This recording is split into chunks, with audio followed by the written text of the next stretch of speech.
नमस्कार दोस्तों, स्वागत करते हैं आज के इस बहुत ही कमाल के लेक्चर सीरीज में। आज के इस लेक्चर सीरीज में हम सब पढ़ने वाले हैं कि भाई कठोर तथा पूर्ण दायित्व का नियम क्या है। ठीक है, इसको बहुत ही इजी फॉर्म में पढ़ेंगे।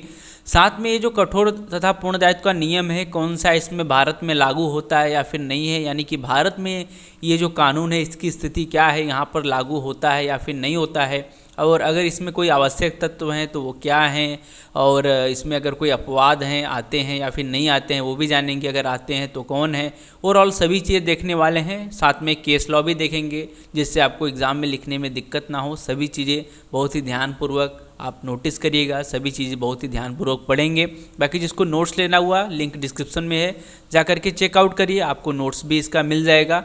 और चलिए फिर शुरू करते हैं आज की एक कमाल की लेक्चर सीरीज। सब्सक्राइब करें मॉडर्न टीच यूट्यूब चैनल को और इस बेल आइकन पर क्लिक करके ऑल वाला ऑप्शन सिलेक्ट कर ले ताकि आपको सभी प्रकार के लेटेस्ट एजुकेशनल वीडियो का नोटिफिकेशन मिल सके। तो दोस्तों, कठोर तथा पूर्ण दायित्व का ये जो नियम है बहुत ही इजी है। ठीक है, बहुत ही इजी कॉन्सेप्ट पे बेस्ड है। मैं आपको बहुत ही इजी में आपको समझा देता हूँ। सबसे पहले एक ओवरव्यू देख लीजिए किताब में, मतलब कि हमारे बुक में क्या इसके बारे में बताया गया है।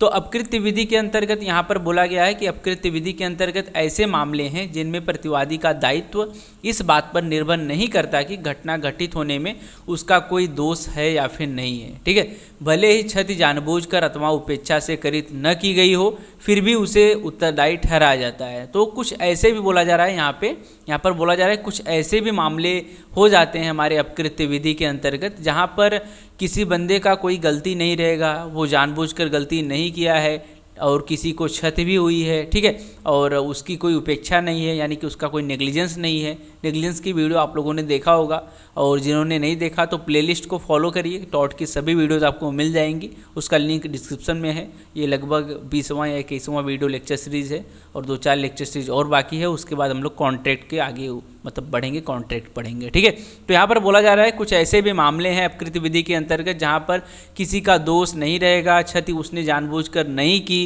ठीक है, जो भी क्षति करित हुई है, किसी को क्षति हुई है लेकिन उसने जानबूझकर नहीं की, उसकी कोई गलती नहीं है, फिर भी यहाँ पर उसको उत्तरदायी ठहरा दिया जाता है। तो इसके कारण यहाँ पर आप देखेंगे कि उसकी कोई गलती नहीं है और उसने जानबूझकर चीज़ें नहीं की, फिर भी उसको गलती, ठीक है, उसको गलत ठहरा दिया जाता है। तो इसके लिए यहाँ पर उसका नाम कठोर दायित्व पड़ा है। ठीक है, ये चीज़ें हमने आगे भी लिखी है, ये एक सिंपल कॉन्सेप्ट है, आपको समझने के लिए बता दिया मैंने आपको। और चलिए अब थोड़ा सा देखते हैं कि क्या किसने भागों में इसको बांटा गया है।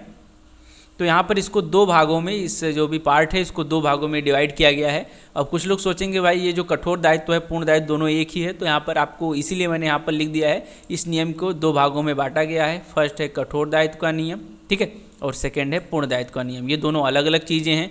और जैसा कि आप सब जानते हैं कि जो हमारा अपकृत्य है, टॉर्ट है, वो इंग्लैंड का थ्योरी है, वहाँ से लेकर के आया गया है। ठीक है, तो चलिए सबसे पहले हम लोग पढ़ लेते हैं भाई कठोर दायित्व का ये जो नियम है वो क्या है, वो उसके बाद में हम लोग पढ़ेंगे पूर्ण दायित्व के नियम के बारे में। ठीक है, तो ये जो कठोर दायित्व का जो नियम था वह इस केस के अंतर्गत, यहाँ पर हमने लिख दिया है रालन मिलान फ्लेचर, इस केस के अंतर्गत इसकी उत्पत्ति हुई थी यहाँ से। ठीक है, इस केस में इस कॉन्सेप्ट को मतलब कि लाया गया था। ठीक है, कठोर दायित्व का नियम। अब केस क्या था हम पढ़ेंगे, बट कठोर दायित्व का नियम क्यों कहा जाता है उसको मैंने यहाँ पर लिख दिया है। इसे कठोर दायित्व का नियम इसलिए कहा जाता है क्योंकि प्रतिवादी को दोषयुक्त आचरण के बिना ही, ठीक है, उसका दोषयुक्त आचरण नहीं रहेगा, फिर भी उसे उत्तरदायी ठहरा दिया जाता है। अब जैसे कोई बंदा गलती नहीं किया, उसका कोई दोषयुक्त आचरण नहीं है, फिर भी आप उसको दोषी ठहरा देंगे तो ये ज़बरदस्ती हो गई ना। तो उसी ज़बरदस्ती को कानून में बोला गया है कि भाई ये एक कठोर दायित्व है। ठीक है, आपके ऊपर ज़बरदस्ती थोपा जा रहा है चीज़ें,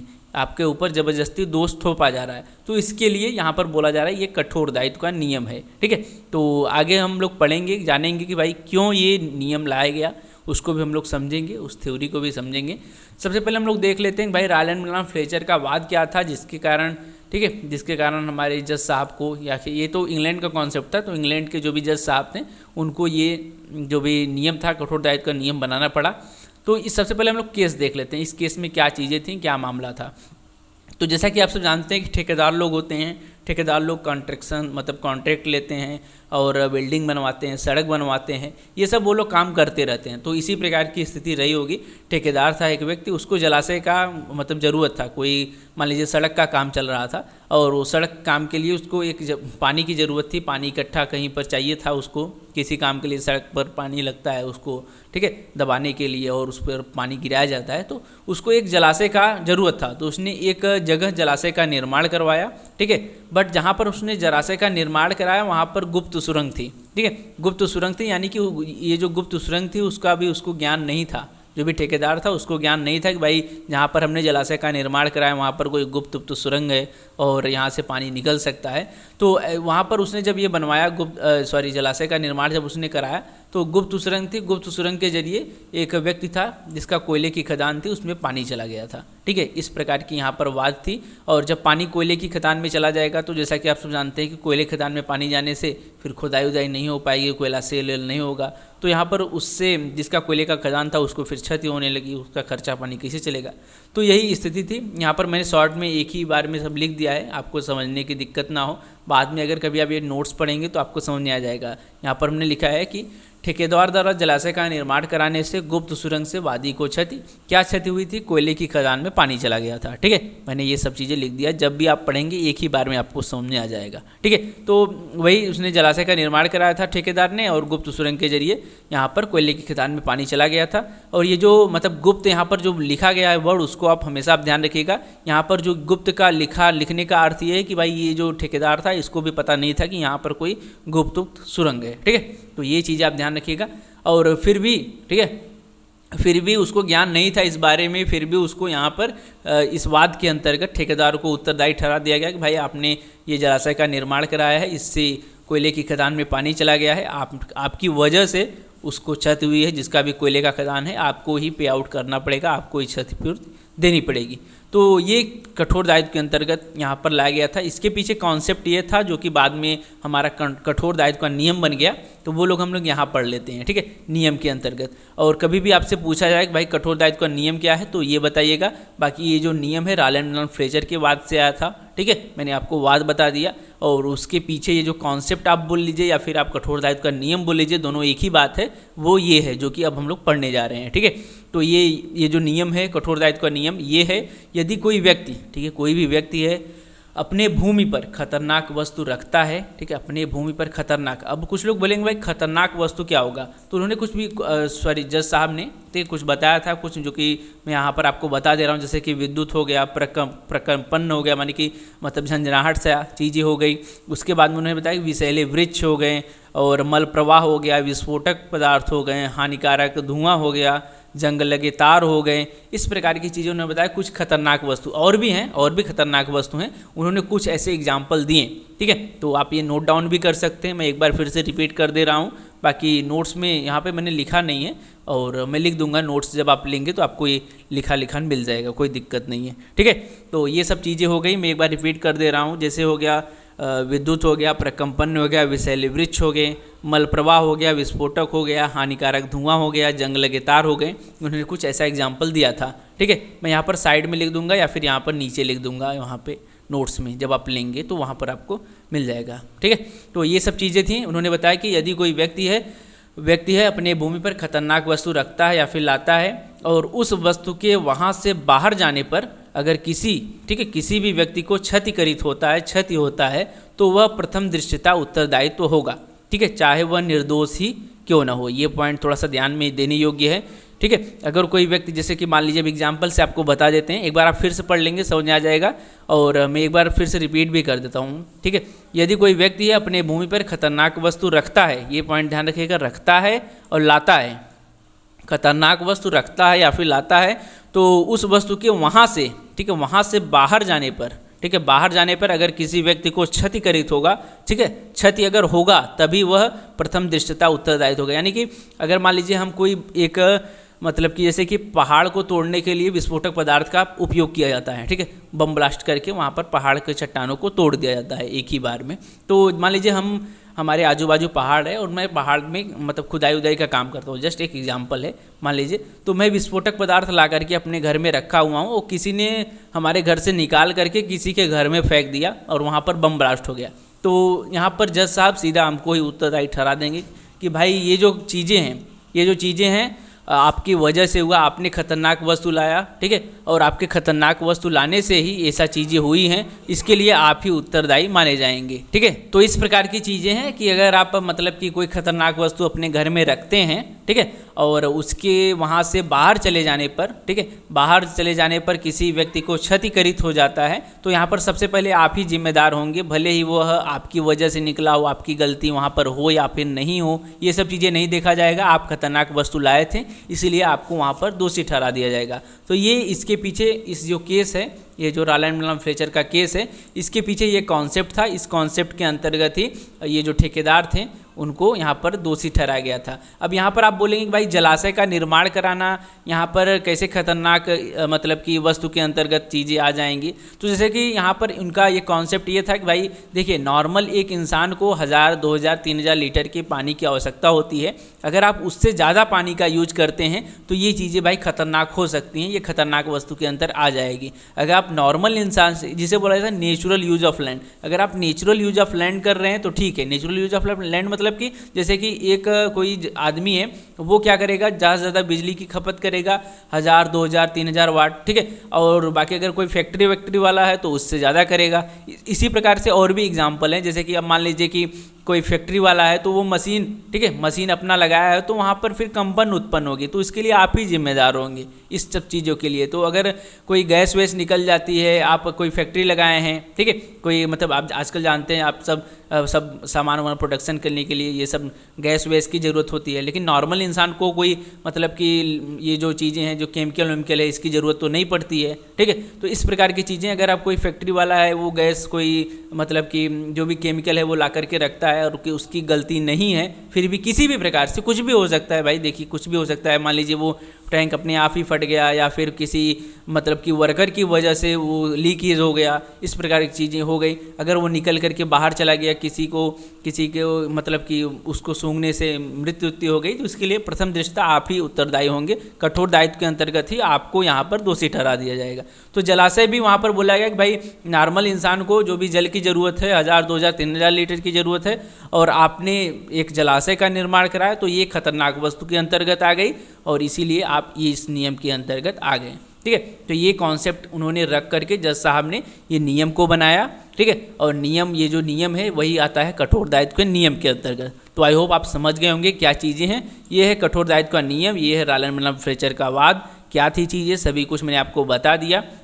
और ये ध्यान रखिएगा, खतरनाक वस्तु लाता है और रखता है और उसके, ठीक है, उसके वहाँ से बाहर जाने से अगर किसी व्यक्ति को क्षति होती है तो यहाँ पर वो प्रथम दृष्टया यहाँ पर उत्तरदायित्व माना जाएगा, चाहे वह निर्दोष ही क्यों न हो, भले उसकी कोई भी गलती न हो। ये जो नियम है वही कठोर दायित्व का नियम है, ठीक है। तो अभी आपने समझ लिया कि भाई कठोर दायित्व का नियम क्या है, ठीक है। अब इसके आवश्यक तत्व को देख लेते हैं कि कब माना जाएगा कि भाई ये कठोर दायित्व का नियम है, ठीक है। जैसे कोई केस आया तो उसमें कठोर दायित्व का नियम लगाना है कि नहीं लगाना है, तो ये आवश्यक तत्व को देखा जाएगा, फिर बता देगा कि भाई यहाँ पर कठोर दायित्व का नियम लगेगा या फिर नहीं लगेगा। तो फर्स्ट है, ठीक है, पहला जो इसके अंतर्गत आवश्यक तत्व है ये है कि किसी व्यक्ति द्वारा अपनी भूमि पर कुछ खतरनाक वस्तु, ठीक है, अवश्य ही लाई गई हो। तो जैसा कि मैंने आपको बताया खतरनाक वस्तु के अंतर्गत आ जाती हैं विद्युत हो गया, प्रकंपन हो गया, ठीक है, और जंग लगे तार हो गए, ये सब कुछ एग्जाम्पल उन्होंने बताया था। तो वही सब चीज़ें हैं, साथ में विस्फोटक हो गए।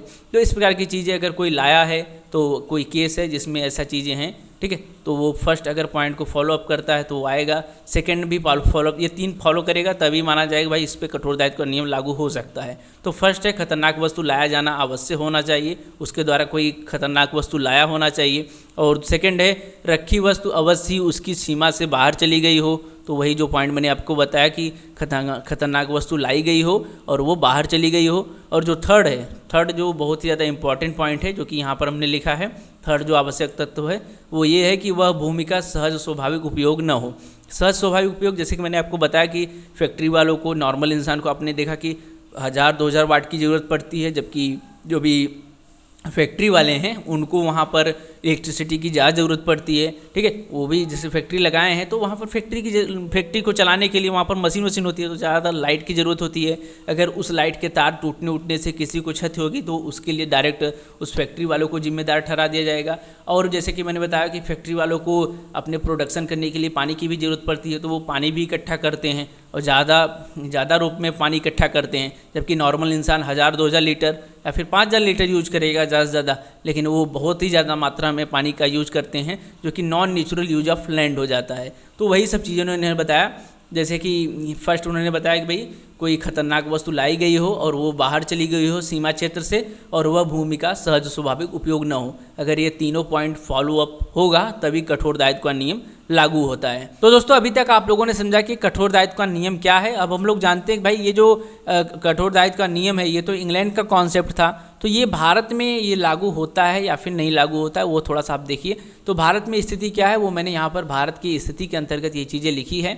और भारत में इसकी स्थिति ये है कि भारतीय स्थिति के अनुसार कृषि प्रयोजन हेतु, ठीक है, कृषि प्रयोजन हेतु विशाल मात्रा में जल का जो भी एकत्रण है, ठीक है, जो भी विशाल मात्रा में जल का एकत्रण किया जाता है वो यहाँ पर अलाउ किया गया है, ठीक है। तो ये मैंने यहाँ पर लिखा है कि भारत में भारतीय स्थिति के अनुसार कृषि प्रयोजन हेतु विशाल मात्रा में जल राशि एकत्र करना आवश्यक हो सकता है, ठीक है। इस प्रकार की चीज़ें भारत में स्थिति है। मैं आपको इस केस लॉ के जरिए समझा देता हूँ कि क्या कहना मैं चाहता हूँ, ठीक है। इस केस लॉ में यही चीज़ें निकल के आई थी, ठीक है। सेम यही था जो भी केस लॉ आपने देखा रायलैंड मिलान फ्लेचर का बाद, सेम उसी तरीके से ये था, लेकिन जो भी चीज़ें थी वो थोड़ा सा अलग अलग थी। यहाँ पर जो वहाँ पर वो ठेकेदार था वो यहाँ पर ज़मींदार अभी हो गया है और वो जो कोयला वाला था वो यहाँ पर रेल कंपनी हो गई है, ठीक है। और आपको बताते हैं जमींदार ने एक बड़ा सा तालाब का निर्माण करवाया था। तालाब का निर्माण उन्होंने इसलिए कराया था ताकि कृषि सिंचाई उचाई सब लोग कर सकें। जैसा कि आप सब जानते हैं कि पुराने समय में जो भी लोग थे वो तालाब वालाब से सिंचाई करते थे, ऐसा पंपू सेट की सुविधा उपलब्ध नहीं थी और लोगों के पास पैसा उतना नहीं होता था कि वो पंपू सेट लगवा सकें, तो वैसा करते थे लोग, तालाब बनवाते थे, बारिश होती थी और वहाँ पर पानी एकत्र हो जाता था, ठीक है। तो जमींदार थे, बड़वार आदमी थे, ठीक है, उसने एक मतलब तालाब का निर्माण कराया था बल्ले से, ठीक है, जिसको बोला जाता है जलकुंड। उन्होंने जलकुंड का निर्माण कराया था और एक दिन क्या हुआ कि भारी मात्रा में बारिश हो गई और बारिश के भारी मात्रा में होने से जो भी बांध था वो टूट गया और 3 रेलवे पुल नष्ट हो गए। तो यहाँ पर मैंने शॉर्ट में लिख दिया है कि जलकुंड से पानी निकलने से 3 रेल पुल नष्ट, ठीक है। तो ऐसा वाद था। तो जब 3 रेलवे पुल नष्ट हो गया तो भाई रेलवे कंपनी को बहुत ही ज़्यादा उसको घाटा हो गया, तो उसने केस फाइल कर दिया इस जमींदार के ऊपर कि भाई इसने प्रॉपर ये सब चीज़ें नहीं की, ये जो पानी है इनके पानी निकलने की वजह से यहाँ पर जो भी मेरा रेल पुल है वो नष्ट हो गया। उन्होंने केस फाइल कर दिया। लेकिन मैंने आपको बताया कि यहाँ पर कृषि प्रयोजन हेतु भारत में स्थिति है कि कृषि प्रयोजन हेतु यहाँ पर भारी मात्रा में आप जो भी जल है वो एकत्र कर सकते हैं।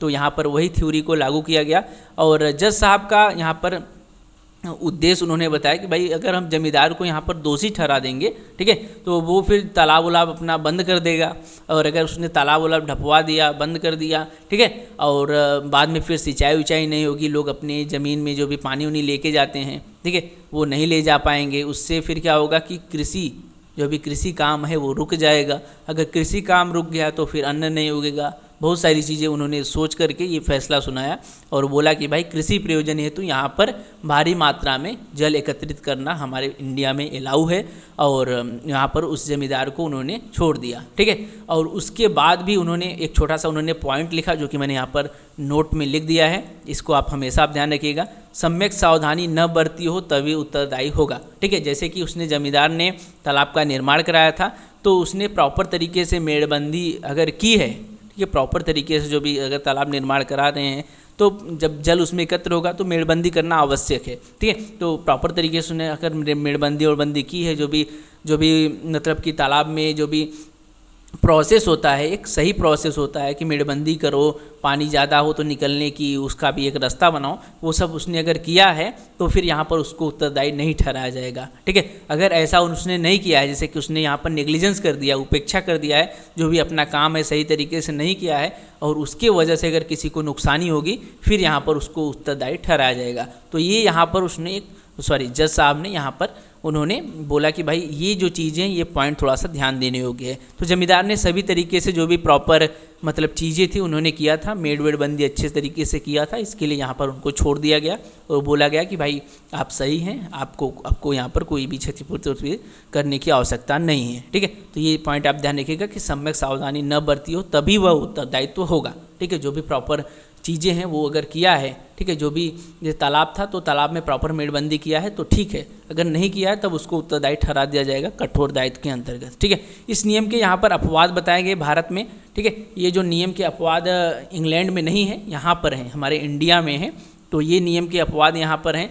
यहाँ पर भी कठोर दायित्व का नियम लागू होता है, बट यहाँ पर अपवाद के साथ लागू होता है। तो ये अपवाद ये हैं जो कि मैं आपको बताने वाला हूँ एक एक करके। यहाँ पर वादी का स्वयं का दोष नहीं होना चाहिए, यानी कि जैसे कि आप वैसे कि ये रेल कंपनी वाला देख लीजिए, तो यहाँ पर जमींदार ने एक तालाब का निर्माण करवाया था और उसके बाजू में रेल का जो भी चीज़ें थी वो जा रहा था, जो भी पटरी थी वो बिछी हुई थी, रेल का पुल था।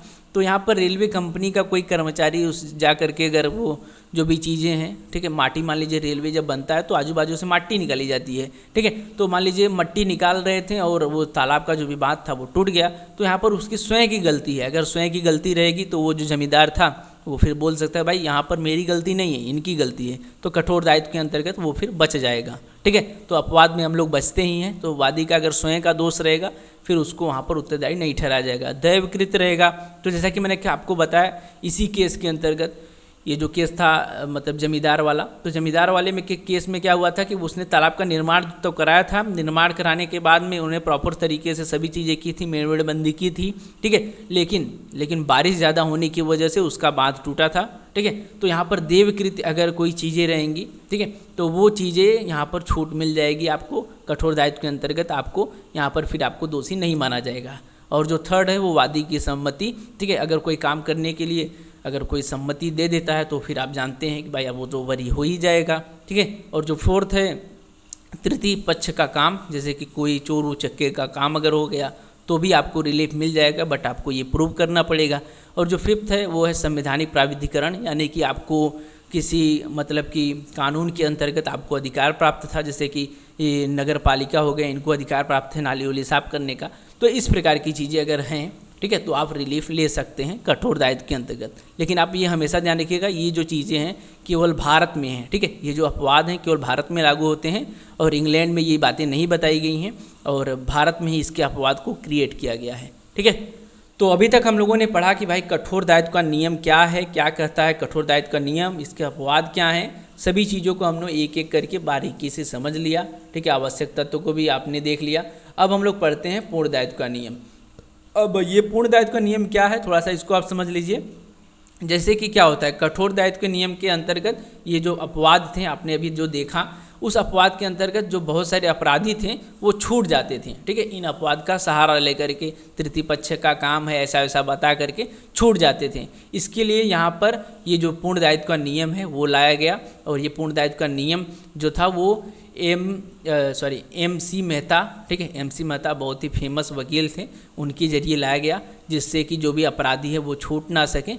तो इसके लिए ये क्या होता है, ये नियम जो है वो बिना किसी अपवाद के लागू कर दिया जाता है। ठीक है, तो आप लोग फिर से समझ लीजिए, कठोर दायित्व का नियम जो है वो इंग्लैंड का कॉन्सेप्ट था, यहाँ पर आया था और यहाँ पर भारत वालों ने, ठीक है, भारत वालों ने अपवाद बना करके यहाँ पर लोग जो अपराधी थे वो छूट जाते थे उस मतलब लॉ के अंतर्गत। तो यहाँ पर MC बनाम मेहता ने देखा कि बहुत सारे अपराधी जो थे वो इस अपवाद का सहारा लेकर के, ठीक है, कानून को उल्लू बना करके छूट जा रहे थे।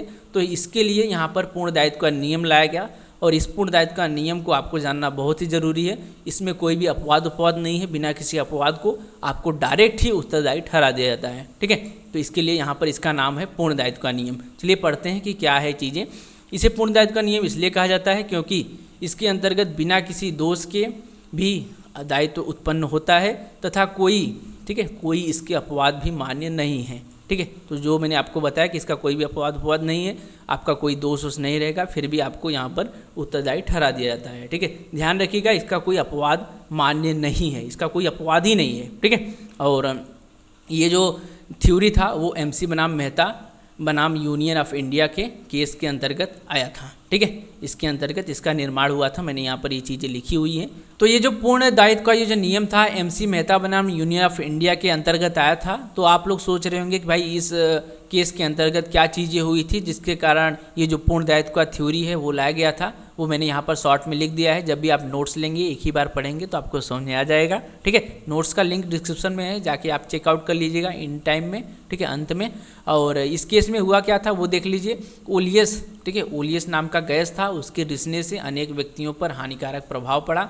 वह एक वकील की यहाँ पर डेथ हो गई थी। तो जैसा कि आप सब जानते हैं कि वकील की डेथ होने के कारण यहाँ पर इस केस को बहुत ही ज़्यादा पावर मिल गया, क्योंकि वकील को मामूली आलतू फालतू इंसान मत समझिए। ठीक है, तो MC मेहता ने वकील साहब का यहाँ पर पक्ष लेते हुए इस कंपनी को, ठीक है, यहाँ पर दंड दिलवाया, क्योंकि यहाँ पर ओलियस गैस था और ओलियस गैस के रिसने से अनेक व्यक्ति जो भी थे उन पर हानिकारक प्रभाव पड़ा था। वकील साहब की मृत्यु हो गई थी, कुछ लोगों का दमा, ठीक है, सांस फूलने लगना, दिल की बीमारी, ये सब चीज़ें हो गई थी। तो यहाँ पर क्या था कि एक फैक्ट्री थी, फैक्ट्री में ओलियस गैस जैसे प्रोडक्शन वोडक्शन के लिए ओलियस गैस का वहाँ पर यूज किया जाता था। तो ओलियस गैस क्या था कि एक दिन निकल गया, ठीक है, एक दिन वहाँ उस फैक्ट्री से रिस्क करके निकल गया और वहाँ पर अनेक व्यक्तियों के ऊपर हानिकारक प्रभाव पड़ा। जैसा कि मैंने आपको बताया कि हार्ट की प्रॉब्लम, दमा की प्रॉब्लम और साथ में एक वकील की मृत्यु हो गई थी। ठीक है, तो इसको सब चीज़ों को ध्यान में देते हुए यहाँ पर कंपनी वालों को पूर्ण दायित्व के अंतर्गत दोषी ठहरा गया, डायरेक्ट ठहरा दिया गया कि भाई अगर आप कोई गैस वैस ला करके रखते हैं तो उसको प्रॉपर आप वो करिए। ठीक है, जो भी सावधानी बरतनी है वो सब सावधानी वधानी बरतिए। अगर आप ये सब नहीं बरतेंगे तो ये पूर्ण दायित्व का नियम डायरेक्ट लागू करके उस कंपनी को यहाँ पर दोषी ठहरा दिया गया। तो जब डायरेक्ट दोषी ठहरा दिया जाएगा तो भाई यहाँ पर कॉन्सेप्ट वॉन्सेप्ट की कोई ज़रूरत नहीं है। अगर कोई कंपनी वंपनी वाला है, आप यही सोचिए कि कोई कंपनी वंपनी वाला है अगर सही तरीके से अपना काम नहीं करता है, गैस वैस ला करके रखते हैं और कोई खतरनाक वस्तु ला करके रखते हैं, उसका अगर कहीं पर चला जाता है, किसी को अगर नुकसान हो जाता है तो इस दायित्व के अंतर्गत यहाँ पर उसको दोषी ठहरा दिया जाता है। उसी तरीके से ये भी था भोपाल गैस वाद, बहुत ही ईजी है। भोपाल गैस के वाद के को आपने सुना भी होगा, बहुत ही ईजी ये वाद था। इसमें क्या हुआ था कि MIC नामक जहरीले गैस के रिसाव से 4000 लोग थे, ठीक है, उनकी यहाँ पर मृत्यु हो गई थी और अपंगता, बहुत सारे लोग अपंग हो गए थे और पीढ़ी दर पीढ़ी लोग अपंग भी होते हैं। इस प्रकार की चीज़ों को लेकर के गैस वैस चला जाता है तो उनकी जेनेटिक भी प्रॉब्लम आ जाती है। तो भोपाल गैस वाद के ऊपर भी पूर्ण दायित्व का नियम लागू हुआ था। ठीक है, तो अगर आप चाहें एक बार वाद ये देखना तो आप देख सकते हैं। वैसे पे मैंने आपको बता दिया कि इस वाद के अंतर्गत क्या चीज़ें थी। यहाँ पर कुछ भी नहीं देखा जाएगा। खतरनाक वस्तु आप लाए हैं तो डायरेक्ट ही आपको पूर्ण दायित्व के अंतर्गत, मतलब कि डायरेक्ट आपको यहाँ पर, ठीक है, दोषी ठहरा दिया जाएगा। और जैसे कि मैंने आपको बताया ये MC बनाम मेहता वाला वाद हो गया, भोपाल वाला वाद हो गया। यहाँ पर MIC गैस थी, निकल गई, 4000 लोगों की यहाँ पर मृत्यु हो गई। ये जो वाद था काफ़ी फेमस हुआ था, काफ़ी लोग इसके बारे में बहुत ही ईजी वे में जानते हैं। आप इसको गूगल पे भी सर्च करके एक बार पढ़ लीजिएगा। ठीक है, और यहाँ पर भारी मात्रा में लोगों को जो भी क्षतिपूर्ति है 2, 3, 4 लाख करके एक पर्सन को यहाँ पर दिलाया गया था। काफ़ी बहुत ज़्यादा लोगों की यहाँ पर मृत्यु की, 4000 लोग, ठीक है, एक ही साथ मर गए, सोए थे सो ही रह गए। ठीक है, तो एक बार आप देख लीजिएगा अगर कोई कन्फ्यूजन है, बाकी आप कमेंट करिएगा कोई भी दिक्कत रहेगा। ठीक है, और आज की ये वीडियो लेक्चर यहीं पर समाप्त करते हैं। Thanks for watching. नेक्स्ट